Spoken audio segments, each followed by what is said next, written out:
Hi friends, આ ક્વેશ્ચનમાં problem તો આ છે એનું સોલ્યુશન. બધાને પ્રોબ્લેમ આવે છે આ દાખલામાં. 0 થી π/2 cos square x by cos square x plus 4 sin square x dx. પહેલું કામ બેટા, sin square x ને તમે લખી નાખો 1 minus cos square x, એટલે એનું 4 minus 4 cos square x થશે. તો cos square x માંથી 4 cos square x બાદ થાય એટલે શું આવી ગયું? 4 minus 3 cos square x. Okay, હવે ત્યારબાદ આપણને ખબર છે કે ઉપર નીચે cos square x સરખું હોય તો છેદ જેવો શું બનાવવાનો? અંશ. એટલે કે ભાઈ નીચે જેવું ઉપર લખી નાખ્યું 4 minus 3 cos square x, તો 4 minus 3 cos square x plus અચળ પદ કંઈ નથી આમાં, અહીંયા 0 કહેવાય ને, તો 0. હવે અહીંયા x cos square x સાથે અહીંયા કેટલો છે? 1. અહીંયા કેટલો છે? -3. તમે કેટલા ગુણ્યા? 1/-3. હવે આને અંદર ગુણો તો -4/3, તો અહીંયા કેટલા કરવાના? +4/3. ઓકે ને? તો હવે છેદ બેને અલગ અલગ આપી દીધા છે, આ બે ઉડી ગયા. -1/3, આ લિમિટ 0 થી π/2, 1/4 - 3 cos square x dx. આ 4/3 આગળ આવી ગયા હો. 1નું સંકલન x 0 થી π/2. અહીંયા સૌથી મોટો લોચો છે.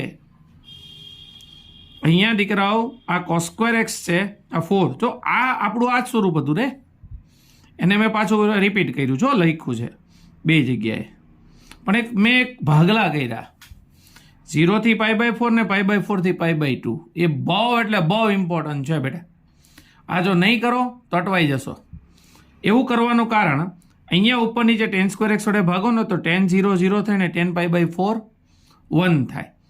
અને જો તમે 0 થી π/2 ડાયરેક્ટ રાખો ને તો tan π/2 ઇન્ફિનિટિવ થાય અને tan 0 0 થાય. એટલે તમારે કમ્પલસરી ભાગલા કરવા પડશે. નહીં કરો તો માર્ક્સ જશે.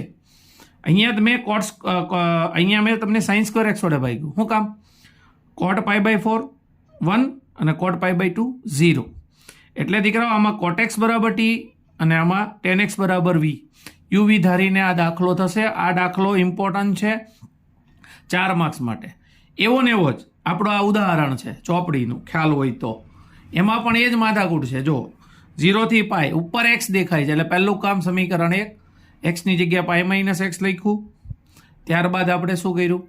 આ સમીકરણ 2 બન્યું. π - x એટલે બીજું ચરણ. બીજા ચરણ અરે કોઈ લેવા દેવા નથી, કારણ કે વર્ગ છે. ઓકે ને બેટા? તો હવે એનું એ થઈ ગયું સમીકરણ 1 ને 2 નો સરવાળો, π - x અને x નો સરવાળો. એક π થઈ ગયો, આ બાજુ 2i. હું i નહીં, તું i. હા, હવે તો કયો જ ને.